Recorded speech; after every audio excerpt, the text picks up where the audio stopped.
5 years in, she's like, my life would be better without you in it. And so would our daughter. Like, that's not the guy that you invite on your podcast. Yeah. That's fucking not getting it. And thinking so delusionally that the weekend before she left me, I was telling my buddies at a mastermind, and I'm like, yeah, things are great.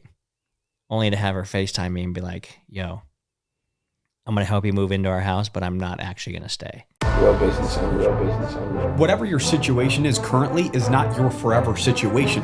That's really what real business owners is, man. Like, we don't care where you come from, where are you going? Our goal and our job is to reduce the mistakes that you have to make or the money that you have to lose.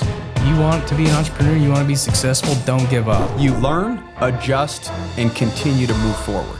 Welcome back to the Real Business Owners Podcast with myself, Trevor Cowley. As always, Kilo G. What's up? We have Mr. KY. He's the individual that puts lubricant back in the marriage. Yes. Mr. Keith Yackey. Thank you. I like it. That's good. I'm still waiting for you to use that tagline somewhere in your marketing or on your socials. Nothing?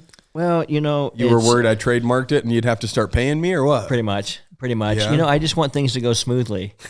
Exactly. That's why I said you're the KY. You help make it happen again. Get the friction in the sheets. I asked Chelsea, you want a peanut butter and KY jelly sandwich? And she's like, yes, please. That's how we start a podcast. That's with, how we open it. Mr. Yackey. That's my opening. Yeah. So what's good with you, man? What have you been up to these days? You're still, doing the married game. Yeah. I know Kale's a part of the Ascend Brotherhood as well. Yeah. You guys are rocking and rolling there. Yeah. What was the idea behind the Ascend Brotherhood? Because it seems like you guys get together and do some pretty cool stuff, right? It's great. Being around other dudes who are committed to really wanting to like grow and become themselves, where you can be honest and open. Like, hey, I'm really struggling with this. I hate my wife today. I'm sucking at this. I need to get better. Or I'm also a place where you can go, I'm crushing it. And I know there's going to be this group of dudes that's going to be like, yeah, you. Like genuine, like fucking, yeah, you. Yeah. And we say that, 1, 2, 3, yeah, you. It's like, it's this group of guys that just, one thing is I have a close set of friends that I've had for a long time. And they all say like, Keith, dude, you bring so much joy into our life. Like you switch our brain of thinking this way to this way. And we really like that. We like it when I'm in that headspace. Yeah. And I go, well, what? Every business guy I run into is like, man, I don't experience the joy I want in my life. And so I think that we called it Built for Joy so that you could come and experience joy. So I'm always thinking of what fun things can we do together. Yeah. And boy, do we got some wild ones coming up in January. Like we dug deep in the bowl on this one, and I was like, that sounds crazy. I think they're gonna love it. So it's like a real brotherhood. Yeah. As opposed to like we've all been part of masterminds and stuff. We talk about business, but it's more like because we're business dudes, not like what are your numbers, what are your this, what are your that. Yeah. It's more like, hey, we want to be more in shape when we get back next time. We want to be more abundant in our finances, and we want to have like relationships that really kick ass. Yeah. That and to be quite honest with you, I mean, I think that was a big part of what's missing in most masterminds. And that's why we made the adjustment in our mastermind. It was like day one's more classroom style, right? And then we do some breakout tables. And then day two, it's all about an experience. How often do business owners or entrepreneurs really go out there and treat themselves and actually just let loose and have fun? Yeah. It just really doesn't exist because everybody, I mean, in this culture, it's, grind, hustle 24/7. And people are doing that, at what cost? Yeah. Right. They don't have happiness. They don't have any peace. They're really just not focusing on themselves. They're focusing on doing whatever it takes to try to look the coolest or have the most money, when in reality, when we had our meetup here, it was like 2 weeks ago, and we went out on the UTVs and, was ripping it up out on the sand dunes. And you guys look like having a good time. Yeah, it was a good time. Yeah. People were laughing. And like I sat back just for a second, was like looking at, these guys just laughing and really enjoying each other's company. And the reason why I asked about kind of what the thought process was behind yours is because that's what it feels like, right? Yeah.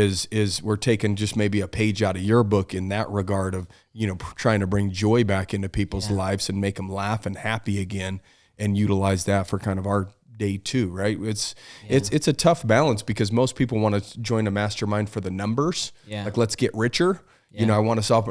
In reality, the reason why they want to get richer is because they're lacking somewhere else in their life, whether it's joy or happiness, and they're hoping that the richness fulfills this need that they're lacking, right? And so it's like, how do you balance those two? And I think from what I've seen on the outside and what Kale does, after coming home, seems like you do a great job of putting a good balance to both of it. So yeah, we have a blast, Dude, it's hard. It's hard. Like for our mastermind or the Ascend Brotherhood, it's like, you're always trying to like, man, I got to get there. And it seems like this thing, but once you get there, it's like, oh man, I needed this. Yeah. Right. You go home feeling refreshed, but dude, the guys are so special in there too. Dude.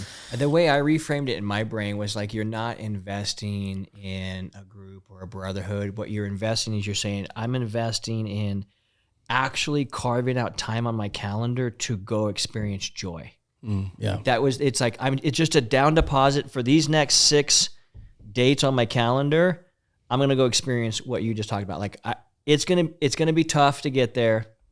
Yeah. It's fuck the flight, the drive, the whatever. And then you get there and you're like, this is why I come back every time. Yeah. So I'm like always seeking like, what container can I create for us to actually have real, like, I call it fellowship. You know what I mean? Like real fellowship. That's like heart to heart. We went to the desert last time. That blew my mind.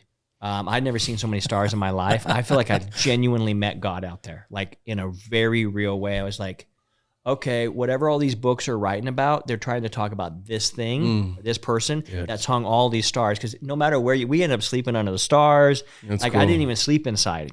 So it was this thing, like, what if we could all go experience that thing together? And that made my mind go nuts. Like, so every other ascent, I want us to go do something. Yeah. Like hike, camp. Something, because when you do shit with somebody, I believe our relationships build like elbow to elbow, shoulder to shoulder, way more than kneecap to kneecap. Yeah. Well, and men just need men too. Like it was such weird timing too, because like I have a therapist, right? Mm-hmm. that I see a couple of times a month, once with the wife, once on my own. And he starts going down like this path with me that he knows I need, right? And he's like, I need you to read this book. And the first one was No More Mr. Nice Guy. Mm-hmm. And it's like all about men's groups. Like men need men. So women need it too. It's nothing against the ladies, but it's like, dude, it really is. They find it themselves though. They're gonna find someone to talk to. Exactly. We won't. But he's like, you need to join a men's group. I'm like, dude, I just did, like it's just weird timing, but oh my gosh, man, like men need that. They need that camaraderie, that fellowship that you talked about to show up better for their wives and their women. And when you can get that back on fire, it's like, all the business shit starts to get easier when you get your relationship on fire. You have other men, you are sharing that type of bond, those experiences together. So anyway, I'm super grateful you did it. Well, I call that an anchor experience. It anchors that relationship. Yeah. If me and you go jump out of an airplane right now and go skydiving, and we've never been skydiving before, by the time we hit the ground, even though we weren't shoulder to shoulder, so to speak, and like why we're falling out of the plane, we still land and we have this emotion, right? These chemicals that are going in our body, and like we're visually seeing each other and we're both experiencing the same thing together.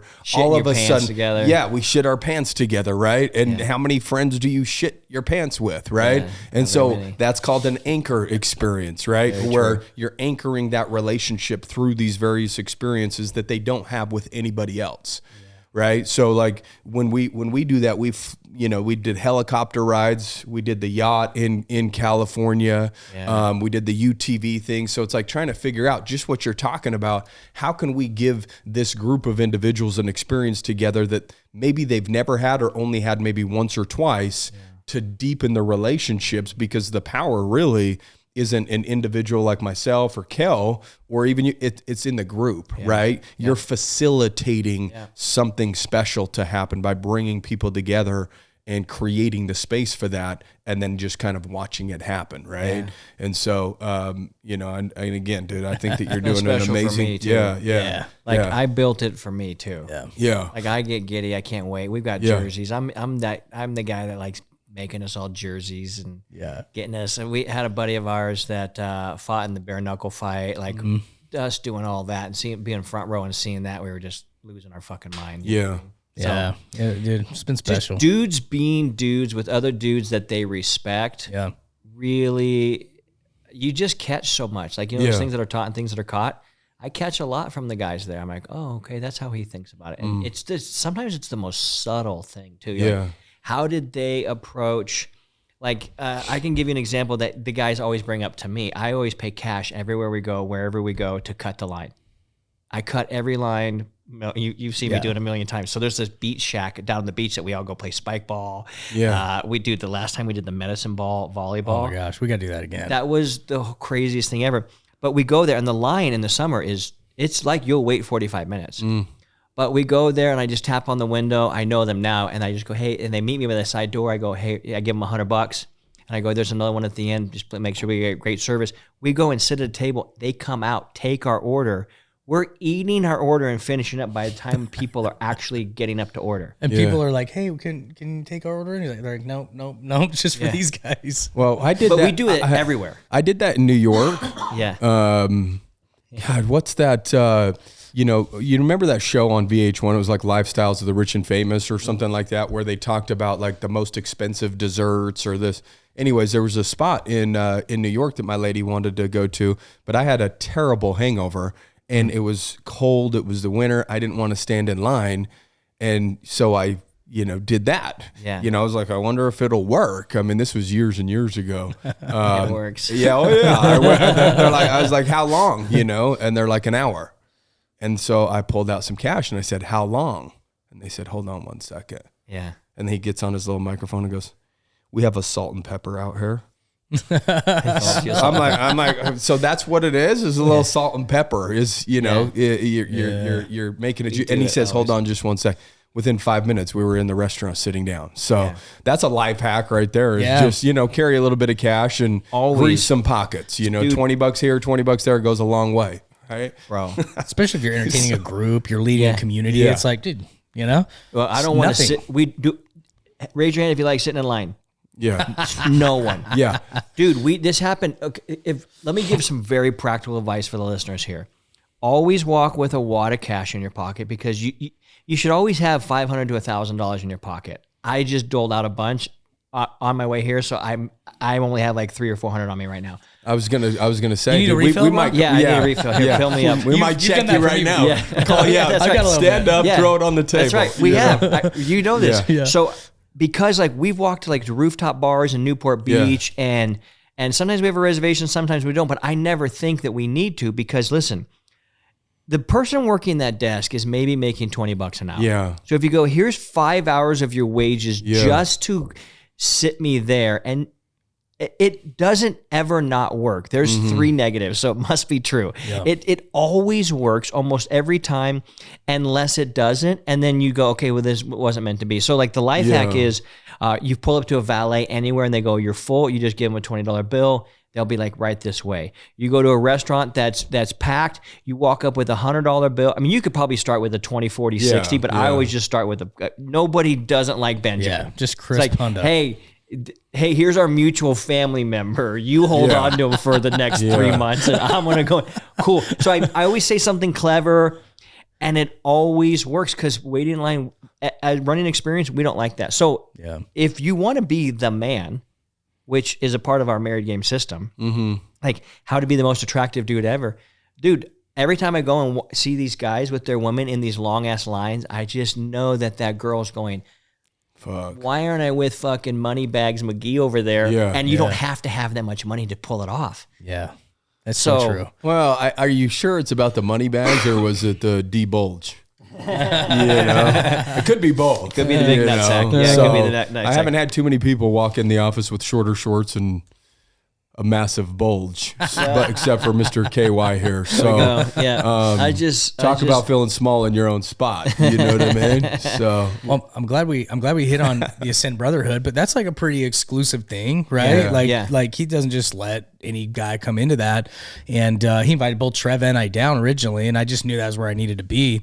So I was stoked about that. But like, dude, your married game stuff is off the hook, dude. And and I know like you're going through a little bit of like little repositioning on some of that as far as the men that you want to help the most. And so I want to give you like like some time to talk a little bit about that, because I know we're on a short one today, but we've had several talks about like, dude, Keith's our guy for relationships, and I've been around you enough, a lot of hours now. Like, he really is a master at helping men become like rare again, right? Because that's what these women fell in love with, is this rarity of this man, and then they lose it over time, and you really are a genius at helping them get it back. And so I don't know if you want to talk a little bit about like what Married Game does, how you help men, why you're different, and you know, some of these guys that are listening, man, like, we all freaking struggle with like trying to balance our love life and our business life and everything. And you know, just they need some Keith Yackey wisdom, you know? All right. Fair enough. I'm here. I'm ready for it. So I think what a lot of guys are afraid to admit is that they've been shamed by society or culture or church or something to not be able to say, I love fucking my wife. Yeah. I'm not gonna be ashamed. I love sex. Every dude's got a penis. I know there's dudes without penises nowadays. There's not. That's a little different. No, there's not. There's not. You're 100%. There is no dudes. Yeah. Okay, but there's a lot of mental health problems. Yes. there is. Amen to that. know, Yeah. So it's like, we go. So sex in our culture is a very interesting thing. And so a lot of guys aren't like able to just be like, dude, I actually love having sex with my wife, and I would love to have more sex with my wife. Because what most guys are doing is guys like who listen to this podcast, the real business owners, there is either an abundance in money, or they are on their way to abundance. And that abundance in money is driving them because they go, I'm a creator, dude. I can create value. Like, that's the thing that I think the three of us, if we were to get down to it, like, we actually believe that men have penises, okay? Yes. But the thing that I think really links us three is we love creating something of value that other people partake of, and they're so glad we created it. Yeah. Like the simple, you've like, dude, I'm so glad you created it. I'm like, Yeah. thank you, man, because I know how much value it offers to me and to the guys there. I love that. So creating value for us is something like extremely important to us.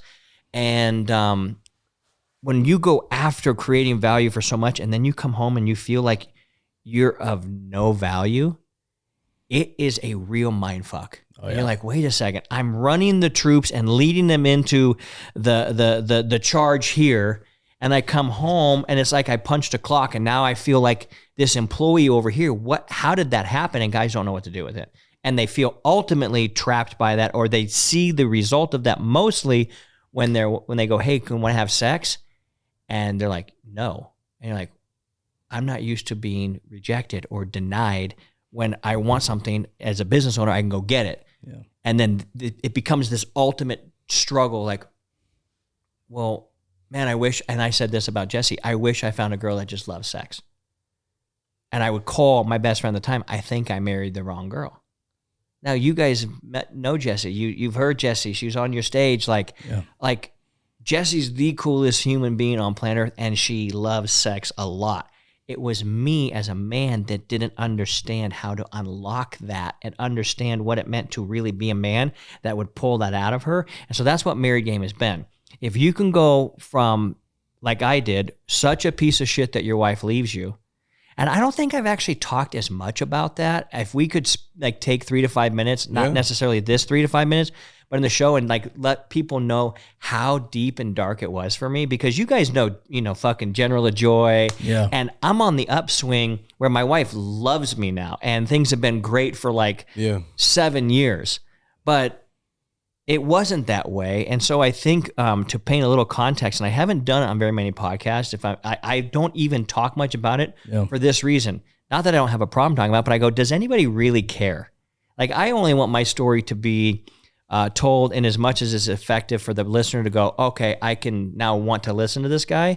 But dude, those were the darkest times of my entire life, where I thought I married the wrong gal.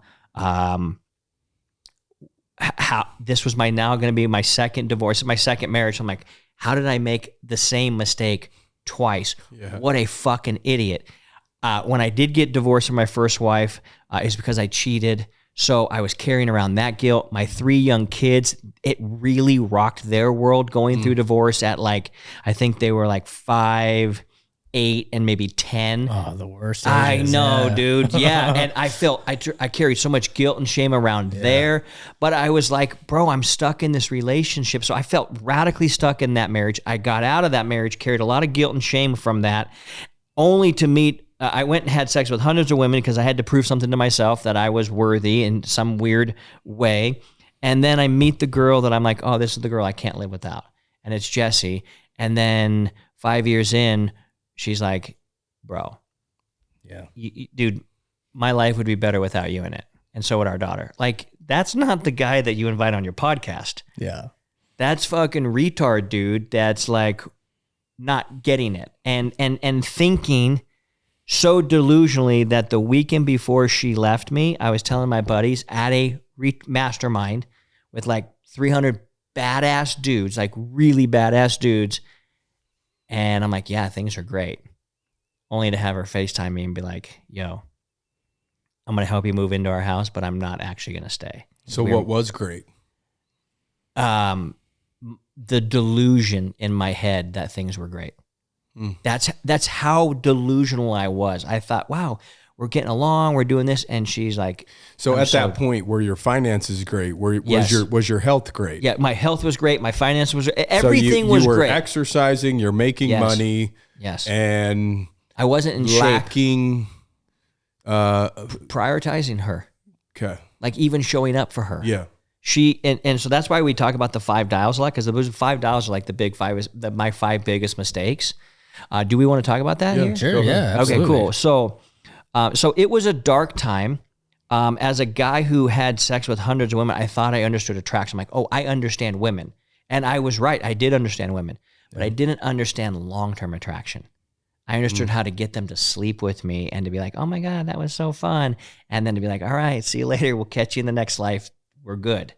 Well, if you say I do to this lady and that till death do us part, well, how are you going to keep her attracted to you? And that's where I dropped the ball so massively that I had no idea. And the biggest shame of all of it for me was I should have known better. Yeah. God, I should have, like, so the 5 dials are being a good parent. And I had 3 other kids before this one, before our Jovi. So I was like, you had 3 chances at this. You thought you would have known better. And Jesse goes, you're such a shit parent. I don't even want another kid with you. So that part I wasn't good at. So 0 for 1, strike 1. The partner dial is the partner dial where I call it like the best friend dial, where you can actually have real conversations about anything. She said, Keith, I feel so lonely in this marriage. I feel more lonely than if I was single. So like I just wasn't even spending time with her. Like who wants to, like you're trapped in a house because this dude's out making money and comes home and still does. She says you come home and you talk about your business. You sit on you fall asleep on the couch. You come home from your business. You talk about your business and you fall asleep on the couch. Like who wants to be with that guy? Yeah. 0 people, except because I was killing it in the money and because we were moving into our dream house. I'm like, we're good. I'm your guy. Yeah. I'm the guy. And she's like, I don't care about any of this house, cars. I don't give a shit about any of it. Like, I just wanted you. You clearly are really checked out. So the best friend dial, the partner dial I was 0 for 1 on that too, because she's like, bro, she didn't even want to leave Jovi with me. So she got to go have a girls' night. And I stopped taking her on dates altogether. Like I was going to say, what changed from the time that you guys were dating to being married? I probably assumed, like a lot of guys assume, well, she said I do, so it's done. I did it. Yeah. Like I treated do marriage. you feel like that you changed a lot? Like you were this guy in the first year or 2 or 100%. whatever, and then a completely different guy year 5 or whatever? The day we get together, I'm 192 pounds of tiger meat wrapped in barbed wire. Literally having women, as I'm walking down the beach, go, damn, that's a great body. Okay? To being 245 or 250 pounds, and I'm more pregnant than her in our pregnancy pictures with her and Jovi. I look more pregnant than she does. So it's like, well, hey, dude, like, had I signed up on the day of 60 pounds overweight, then she would have been like, wow, I love your personality. But, dude, gaining 60 pounds, she's like, all I love is your fucking personality. And that's our player dial about what does it mean to be a guy who dates his wife, shows up. And so I'm going to say a really bold statement. When we go through these dials, the producer dial is the third dial. I was killing on that. A lot of guys listen to RBO.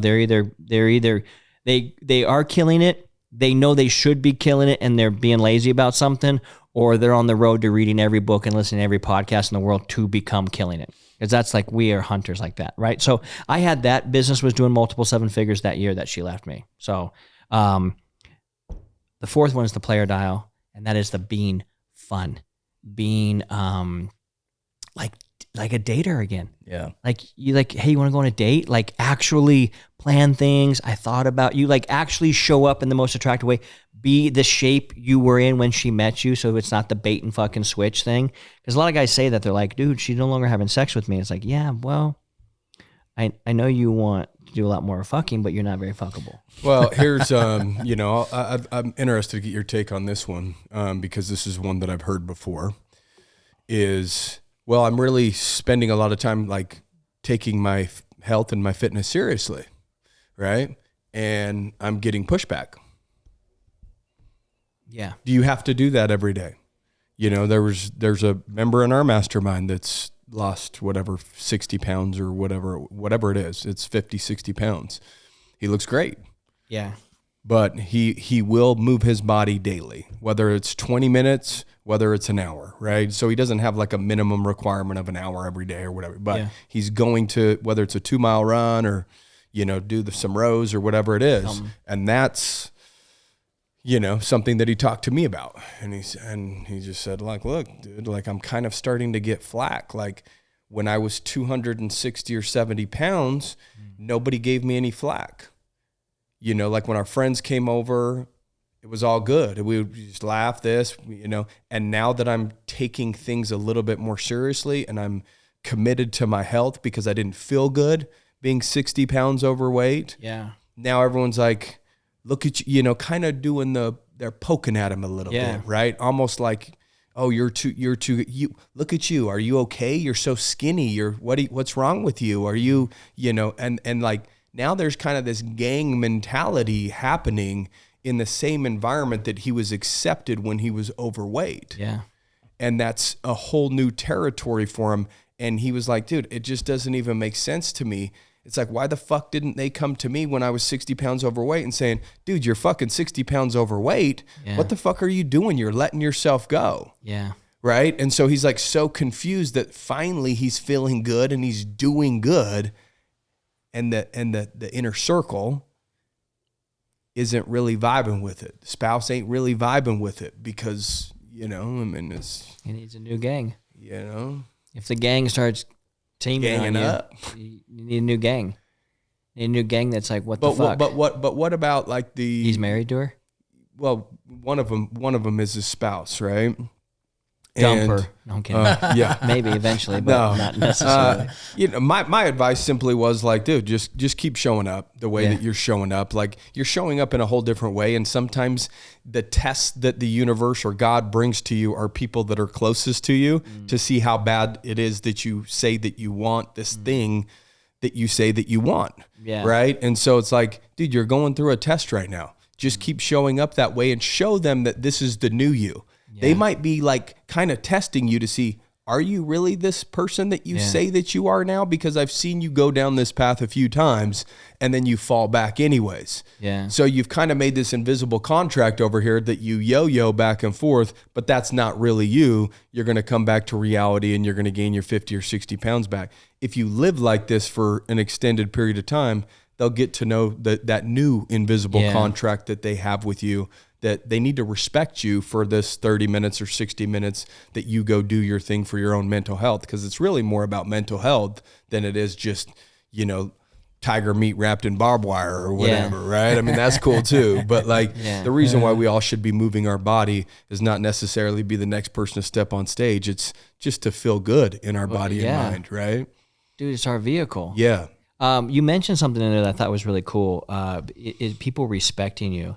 because they said, hey, you've tried this a couple times and you didn't do it right. Well, one of the principles that's the last dial we have is the power dial, is do what you say you're going to do when you say you're going to do it without fault. Yeah. Like do everything you possibly can to keep your word as best as you can. And that's why people don't trust. Like, that's why I came up with that statement, when the trust goes down, the lust goes down, is like, if this guy is getting in shape, the wife usually is asking this question. Anything you change in your life, there's a reason why they're asking. And your wife specifically will throw up these types of tests. Hey, isn't this getting a little much? You taking this a little serious, whatever. And it's because she wants to know, what is your real motivation?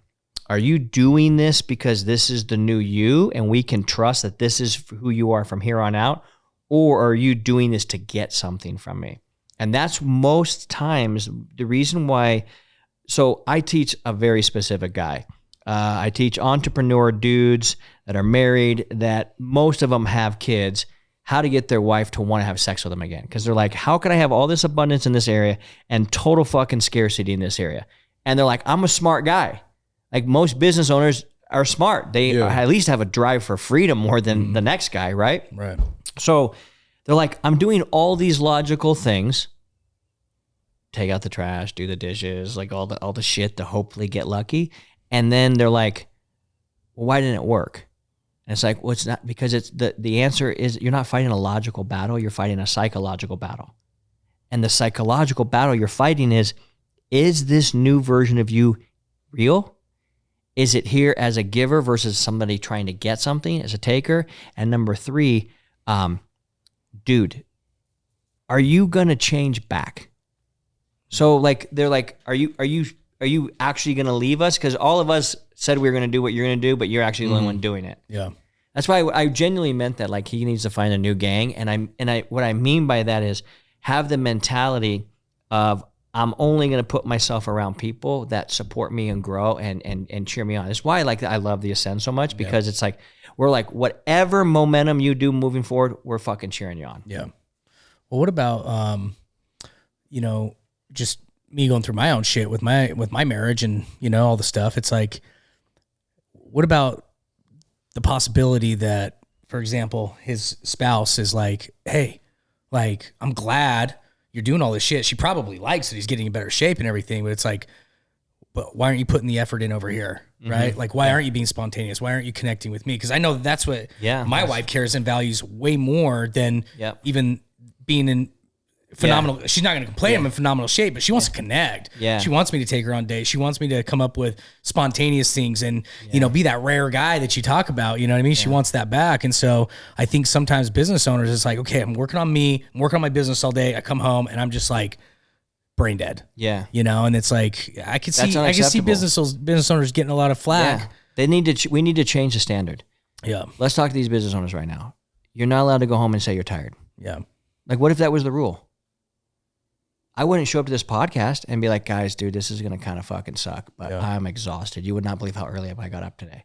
You'd be like, what the fuck? Yeah. So if a guy says, I will never tell my family I'm tired, then he should do all the workouts and then he should come home and have more energy for them. Dude. I know we talk about that a lot. Yeah. And I don't want it to sound super cliche, but it sounds outlandish, right? Like, what do you mean you can never tell your family you're tired?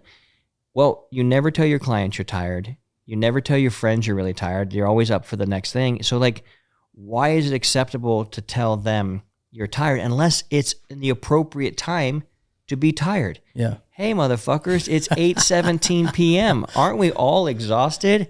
Yeah. Keith was probably already in bed 45 minutes ago. You know what I mean? Like, so if it's late, hey, we're all tired, right? But when I get home, guys, I'm not going to be that good of a dad today. Why? Oh, you're tired. Then they're like, why is my dad always fucking tired? Yeah. Oh, because he's got this business thing. Well, fuck the business thing. Go get a regular job so you can come home not tired. They don't give a flying fuck about how cool you are or any of that. They're just like, are you willing to play Uno with me like you're actually playing Uno? And that's like my big 3 words right now. Yeah. Can we just teleport that into the people's hearts? Dude, for sure. Like, hey, hey, dad, like we want some effort too. We see you putting effort into all these things, including you, but like we want some effort into us as well, So that's where it becomes like, if all you're doing is getting in shape and you're leaving, nobody else has any energy for you, that's why they could also be why they're complaining. Yeah. But like this be here now mentality, those are the 3 words that like been really impressed upon me lately, is like we're like skating through things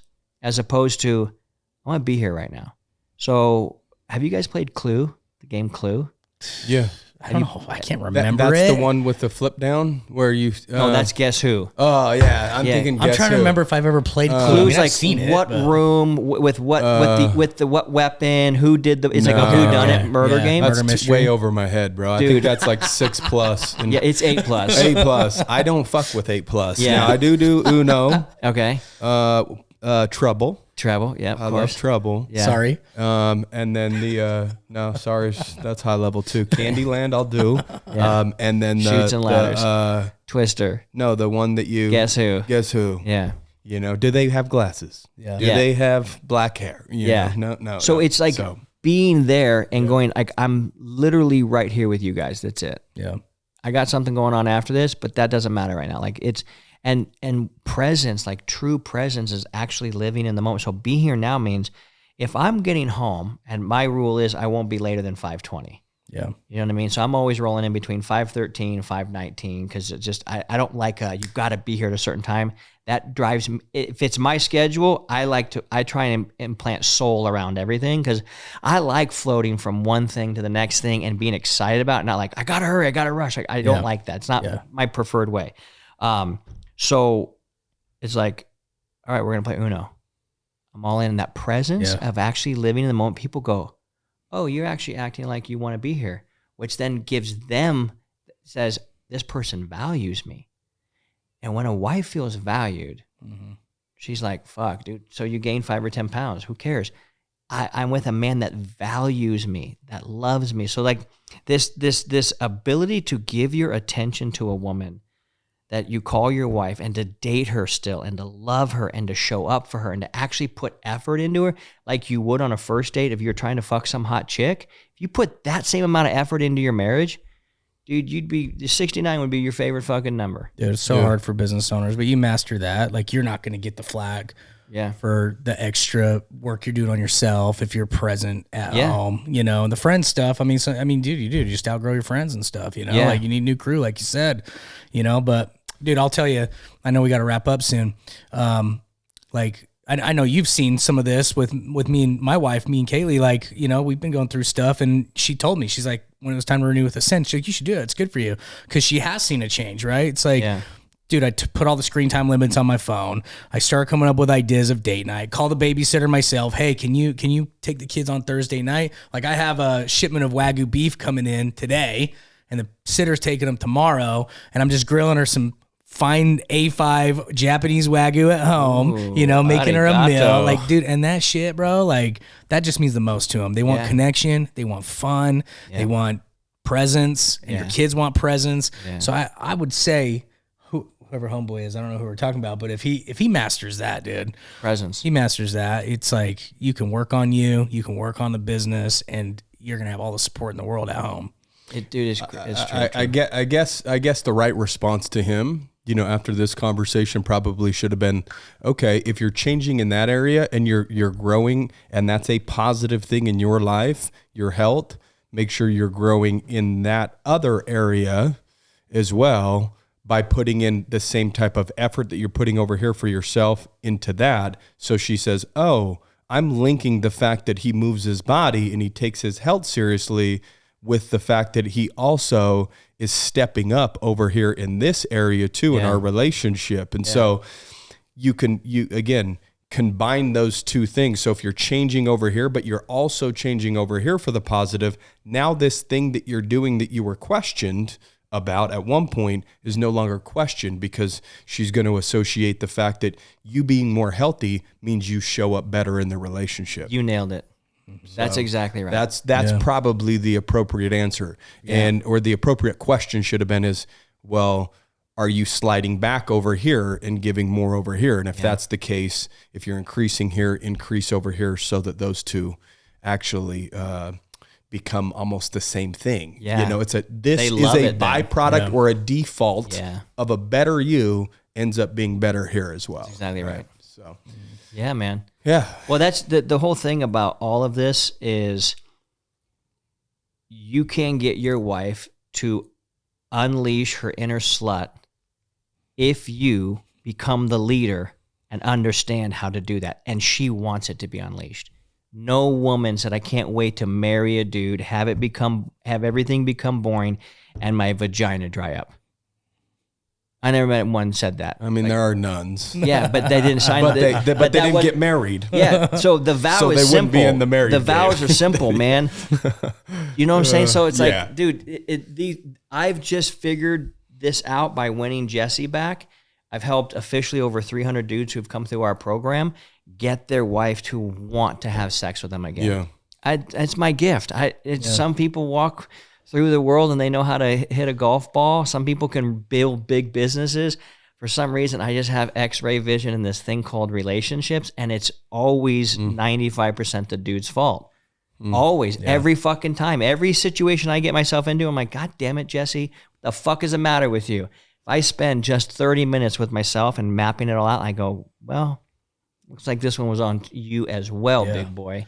So I wish we had so much more time. I've been learning this whole new thing about, turning towards your spouse, like even in those moments of like, they just seem prickly, you know what I mean? But like just a simple touch and like what you say to them, defuse them like that. Yeah. And it's all about out-regulating emotionally, even your spouse, right? And so when you say it's 95% the dude's fault, it's like, dude, it really is. Like, typically you are like expected to be the leader in our home and in our relationship. And so there's a commitment you got to make to being better at regulating your emotions and then even helping her regulate her emotions as a leader in your family. And so I'm rereading right now John Gottman's chapters on that in his book because my therapist gave me that assignment. But dude, the stuff we've been going through and working on, I'm like, oh my gosh, dude, he unlocked it for me. I was like, holy shit. I got to freaking those step voices up. that unlock you sometimes. Yeah. It's like if you don't like the path, then fucking start asking who's the tour guide. You come home, you think your wife's pissed at you. It's so easy to be like, well, I'm going to give her space. They don't want space. Yeah. They want you to freaking connect with them and help diffuse it. Yeah. You know? Connection outside the bedroom leads to connection inside the bedroom. So How do people connect with you? they can go to @Keith Yackey on Instagram, and then marriedgame.com is the best place. It's where I have a really cool video that they can watch. And then we have I think an email that goes out every single day, and it's like tips, tricks, what do say, like how do, your wife's going to test you when you becoming this new guy. And there's a reason why she's going to test you, because people test what they want to trust. And when you gain the trust, when the trust goes up, the lust goes up. So how do you pass the test? So I like to blue flame thinking. How do we get to what the fuck's really going on? And then the answer becomes so simple, you know what to do, as opposed to this isn't brain science. Yeah. Dodo bird like me figured it out. I have more reps than most guys. That's all. Yeah. But I like laying it out and going this. Marriedgame.com will show you the way. Dude, you guys' studio is epic. I don't want you guys to say, okay, goodbye, RBO out, until I want you guys to know, first of all, it's an honor to be on your show. Love you guys so much. I love that you guys trust me with what you do trust me with. It's an honor having me out to your stage, speaking. Yeah, no doubt. And anything Appreciate relationship. you always showing up for us in the way that you have. And bro, Dude, you guys' really studios. are. You really are a gift though too. Like I've been around a lot of dudes through Married Game. Some of them are into Send. I've been to a lot of your circles, man, and your stuff works. And so it's a no brainer. When you're in town, it's like, yeah, let's do another episode because we believe in what you do, man. Yeah. It helps a lot of people. Hell yeah, dude. We got to get you and your wife out there on our show when you're down there. I know you don't travel, but when you actually travel. He's getting out there. I traveled 30 minutes to be here. Yes, you did. Yes. That almost went outside my circumference there. It's close. Well, thanks for having me on, guys. I appreciate You stretched me. I appreciate that. You got me uncomfortable. Hey, guys, make sure you share the show with somebody that you love and you care about, especially men that might be struggling in their marriage. I think that this is a great episode for somebody to listen to. That'll get their mind turning a little bit, get them asking themselves maybe some of the right questions, and hopefully get them recommitted to some of the things that they should have been doing the whole time. So, guys, keep kicking ass. Take care. We'll see you next week. Peace.